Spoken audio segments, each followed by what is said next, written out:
Hello, everyone, and welcome back to another post-game celebratory episode of JD's Wildcat World. On this episode, I recap the big win against Georgia at home as the Cats win by a score of 105-96. And I think this one will forever be known as the Big Z game.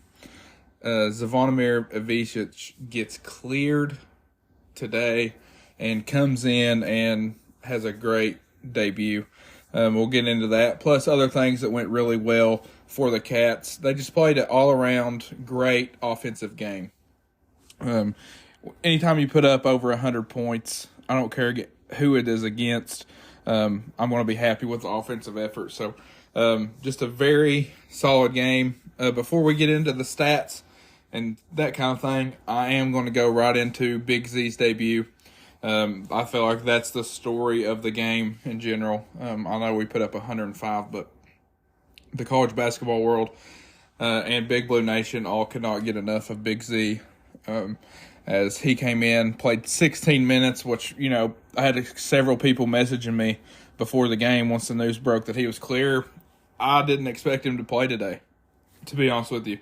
But, he comes in, not only plays, but plays super well and contributes hugely to us getting that win. As he goes for 13 points and 5 rebounds, 3 of 4 from 3, 5 of 7 from the field. And the moment the moment of him checking in the game to a loud uproar from the Rupp crowd was a great moment. But then that was just the appetizer. Because when he came in, first of all, the behind-the-back pass to Antonio Reeves was an amazing sequence, man. That was so fun. And, the fast break, we come down, and he's standing right by the goal. We throw it to him, and he tips it back to Reeves behind the back after getting a block. Just a very good debut for Big Z, and he does definitely a lot of things that we need him to do. He can advance the ball in transition. He did that a couple times tonight.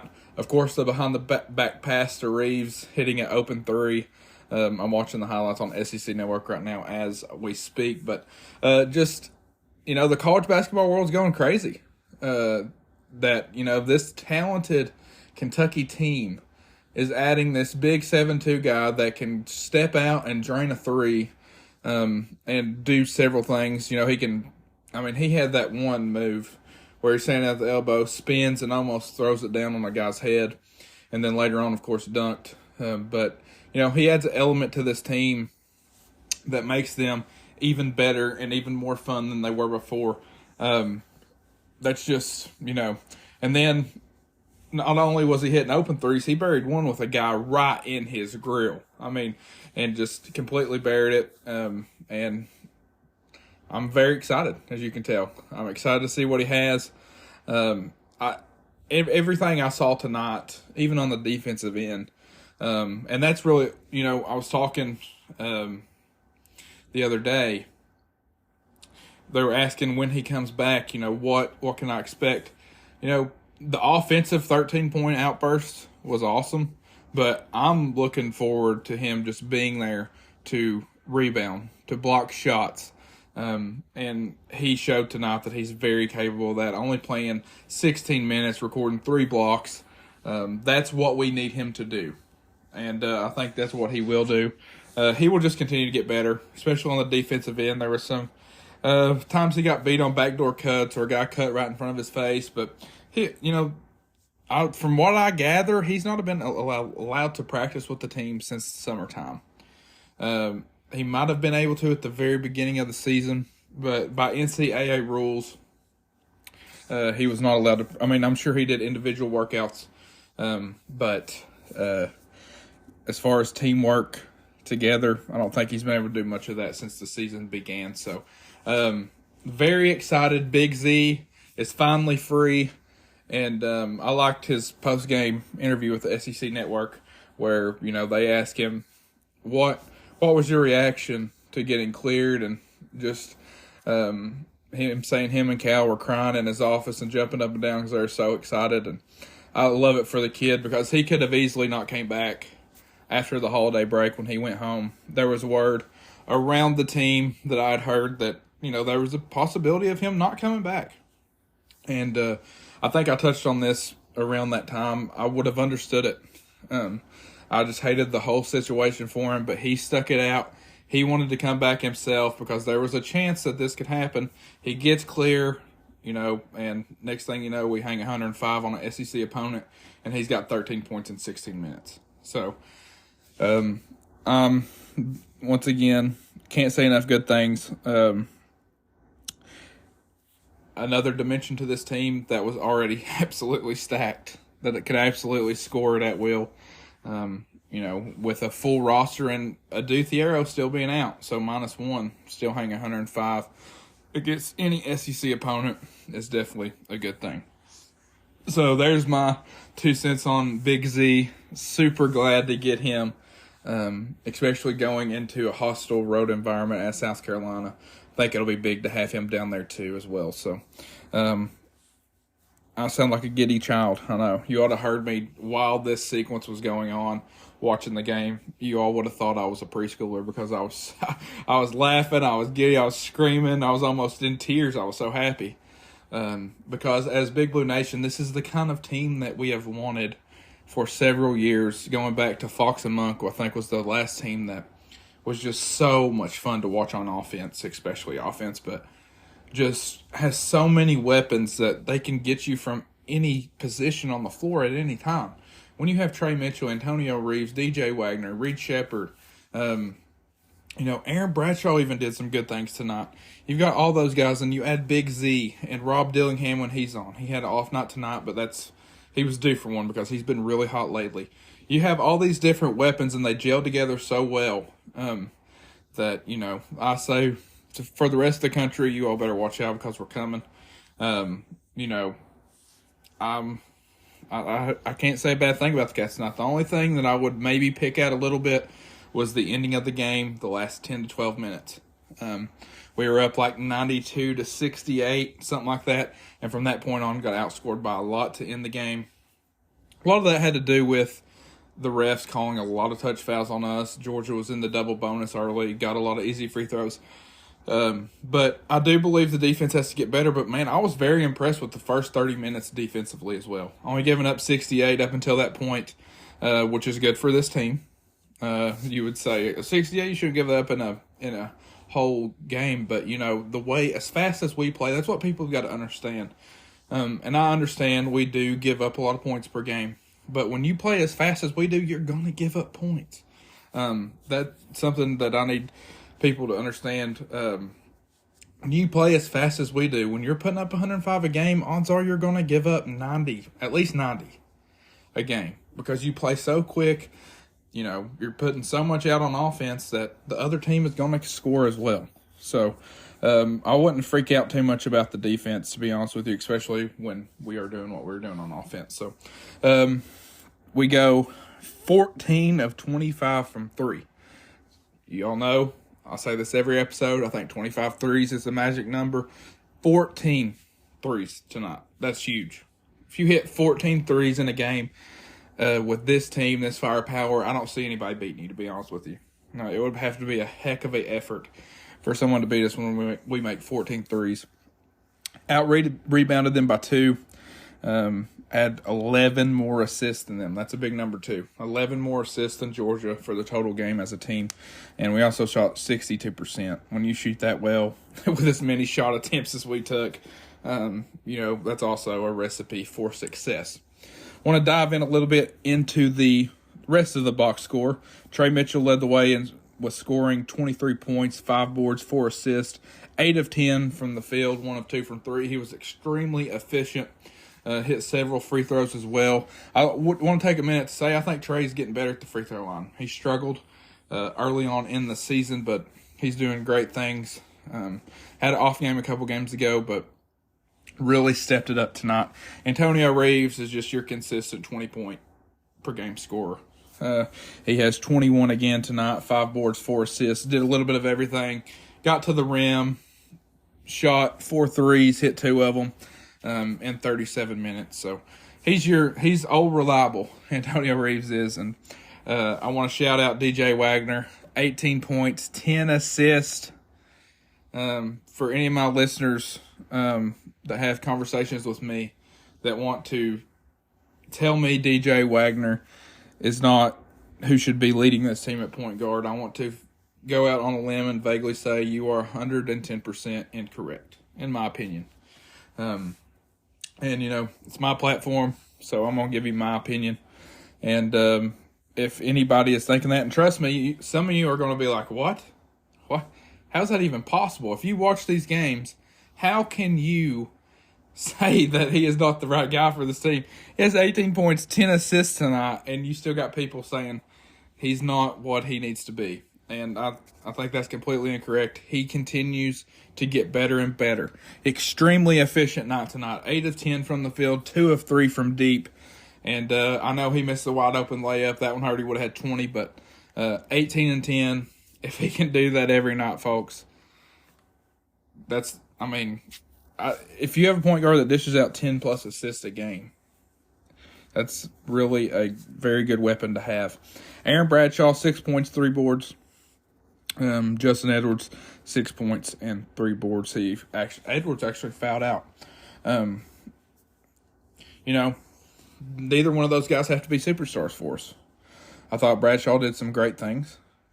He also got beat a couple times on defense, but that's going to happen. Reed Shepherd off the bench, 12 points, 5 assists. Reed's Reed. 4 of 5 from the field. All those shots were threes, and he only missed one. The guy's just a bucket.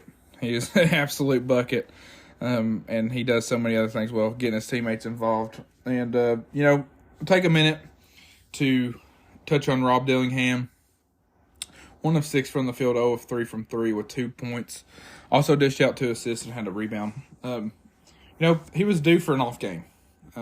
He hasn't had very many this year, and I'm still all good with Rob. He dished it to Big Z a couple times, and Big Z buried the 3, so you could tell Rob was still very much into it, and he's due for an off game every once in a while. But that's the thing. We've got so many guys that a couple guys being off doesn't hurt us that bad. And granted, we might run into a team that it will hurt us, but tonight did not with Rob being off, and the Cats win by 9, of course. And you also know that I was all about Abdur Rahim for Georgia on this podcast on the preview a couple days ago. I did not expect him to go for 34, but he is a very good player. Would not surprise me if he's a late round draft pick and goes and plays some minutes in the NBA. I think he's a very good guard who can shoot it. 7 of 14 from 3, 8 of 16. But, Damari did well too. I mentioned him. He had 22. But other than that, they just didn't have anybody that did much at all. We did shut down Thomason, which was huge. He was 0 of 4 from 3, 2 of 10 from the field. So, great job on him. Someone had to score for him. So, Abdur Rahim gets his, and Damari as well. But overall, I want to even commend Trey Mitchell and Aaron Bradshaw for the defense played on Shewa. He played 29 minutes, only had 4 points. He did grab 9 boards, but, very solid job on the defensive end from our big guys. And I want to shout out Hugo as well. Hugo had another game where he had, I think, 2 blocks in 15 minutes. He was huge, had 2 dunks or layups, 2 of 2 from the field. Had also 5 rebounds, and I saw something in a CBS article written by Matt Nordlander right after the game. I saw that Hugo is number 1 in the nation in defensive rebound rate, and that is crazy because it doesn't seem like he rebounds all that much, but for the time played, for 15 minutes a game, and he's grabbing 5 boards, I can see that stat being correct. So I want to shout out him. He's done what we need him to do. He does not have to be a superstar.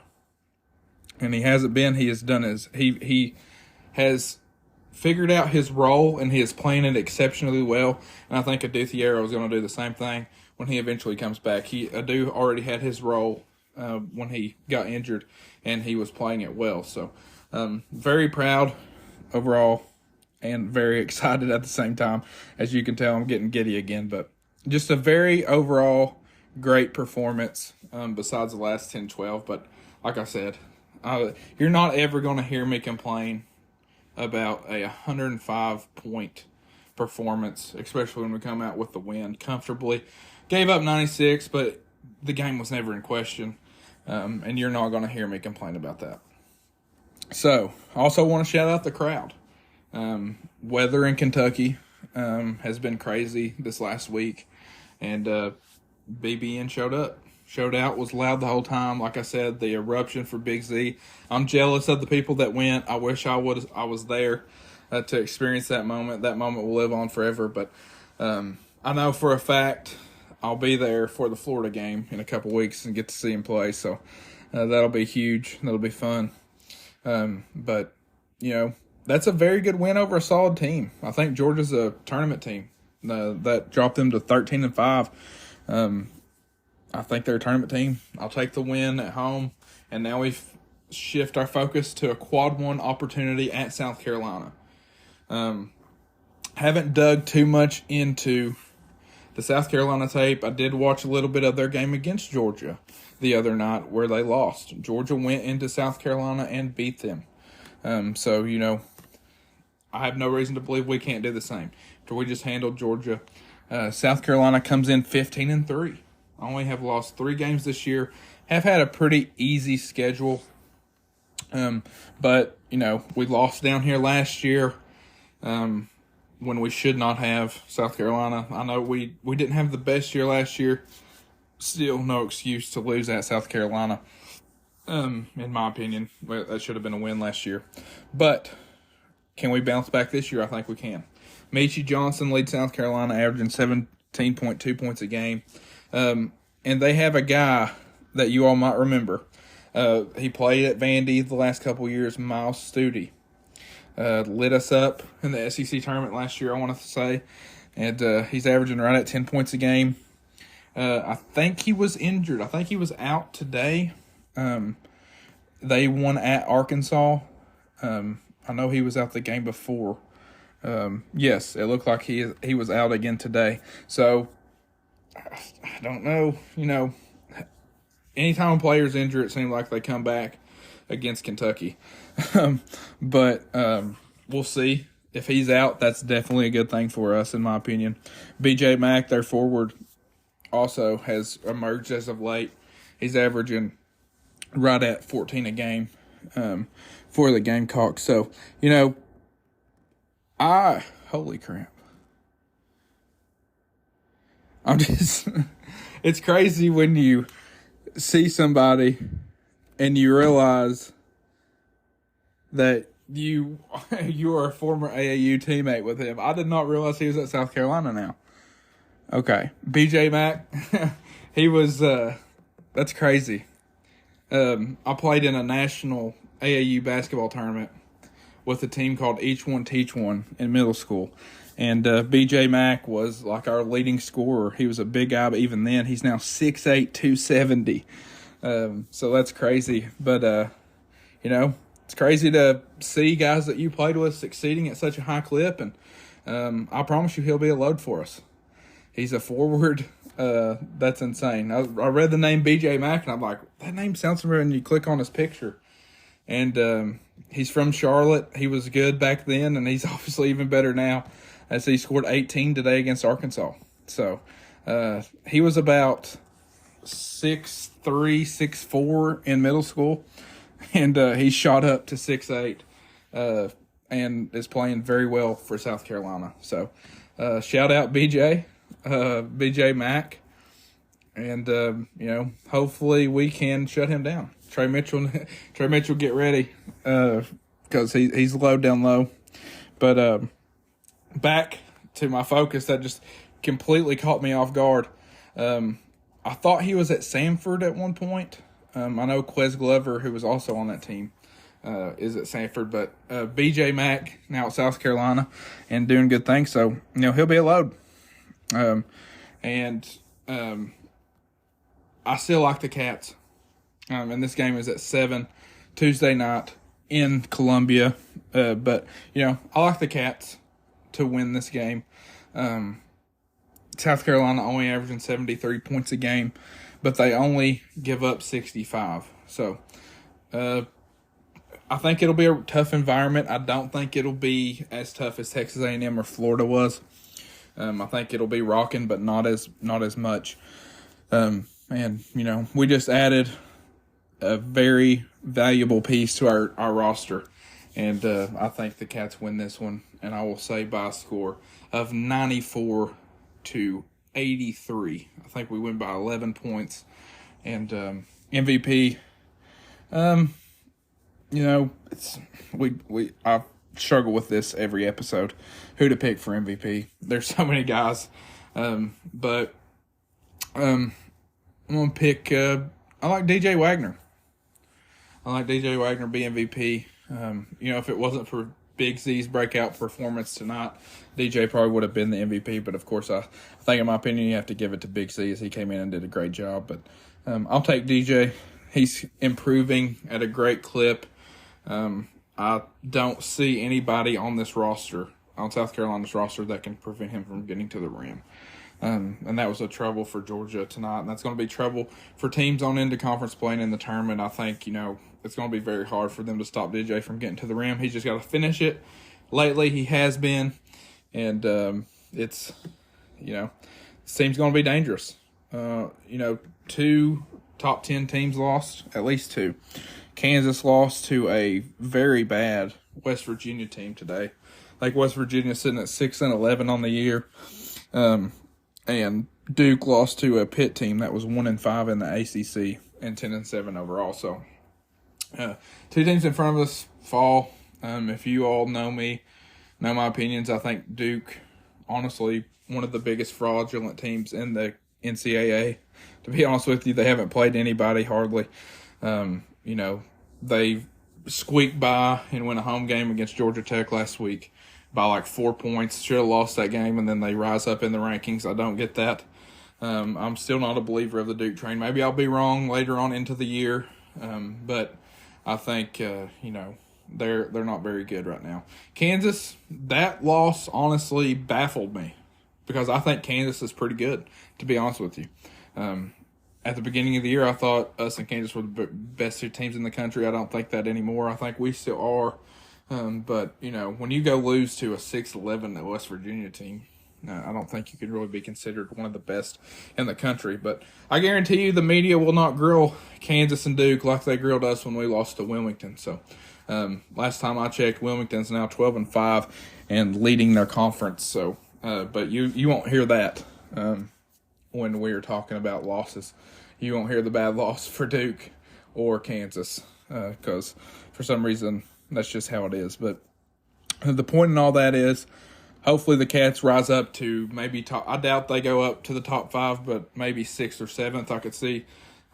We keep climbing back up slowly, steady. You keep winning games. You keep taking care of business. And we should be right there in the conversation for top 3 to number 1 team. Purdue's got some tough teams in the Big Ten to beat. I haven't looked at their schedule, so I don't know if they get Wisconsin on the road or not. That would be one they could drop. Just college basketball. So, these teams, heck, we could go drop one to South Carolina on Tuesday. When you go on the road in conference play, it is a whole other level. And we'll see how these Cats respond. I thought they did a great job against Florida. I know we lost, but they did a heck of a job at A&M responding when things got tough at A&M. Granted, we come away with a loss in that one, but still stuck it out, still fought to the very end, and forced overtime there. So I like our chances on Tuesday night. And, after tonight, how could you not? That's the question I got to ask them. How am I going to pick this? And I hear people say, are you going to ever pick us to lose? According to JD, we're going to win every game. And that's been said to me. I'm a realist. And, if I think there's a game we're going to lose, I'm going to tell you. And once again, all these are my opinions. But if you look at this team tonight, and granted, you can say defensive struggles towards the end. That's one thing you could say. But offensively, we were near perfect. And I can't pick any of these smaller SEC schools that we should beat every year to beat us when we're playing the way we are. I just cannot do it. So maybe I'll be wrong, but we'll see. I like the Cats to get another big win on the road and move to 15-3. And then after at South Carolina, we go at Arkansas. And College Game Day announced today that they are going to be in Fayetteville for that Arkansas game, because of course they are. We'll get into the Arkansas preview after the South Carolina game, but really quick, I want to touch on Arkansas has been terrible all year long. 10-8 now. I think they're 0-4 in conference play. No, they beat somebody, so they're like 1-4 or 1-3 in conference play. But that's not going to be as easy of a win as I thought it was going to be before the announcement of College Game Day. That place is now going to be absolutely rocking. It's usually rocking anyway for Kentucky games, but I think they're going to be more amped up than before. We went in there last year and won the very last game of the season. So can we do it again? That'll be another interesting thing to see. But another week, 2 games, both on the road. Let's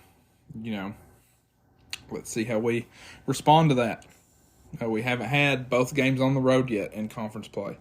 This is our first week where both of our games are on the road. So we'll see how we respond. I like the Cats at least on Tuesday. We'll see about Saturday, but I do like the Cats on Tuesday night to come out with an 11-point victory, 94-83.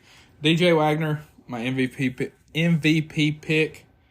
And you all let me know what you think. I've had several people ask me for a post-game episode. I know this is a little later than usual, so you all probably won't be hearing this till the morning. But thank you all for requesting me do this. I got it in after the football game and let all the other college basketball games get final so I can see who won and lost them. And until next time, this has been JD's Wildcat World. The Big Z game has been recapped. Shout out NCAA for finally clearing him. Wish they would have done it a lot sooner. We might potentially be talking about a different record for the Cats if they had cleared him at the beginning of the year. But, he's here now. Let's make the most of it. Let's keep winning games, keep building our resume, and we can do that on Tuesday by winning a quad 1 game at South Carolina. So that will look good for a resume. We need a resume builder, and at South Carolina would be a heck of a way to do that. So thank you all once again for listening. This one's been fun. It was super fun watching that game. Like I said, I was like a giddy child. So thank you all, and continue to like, listen, rate, share, subscribe, review. And until next time, where we're hopefully recapping a win against South Carolina. This has been JD's Wildcat World. As always, thank you, and go Cats.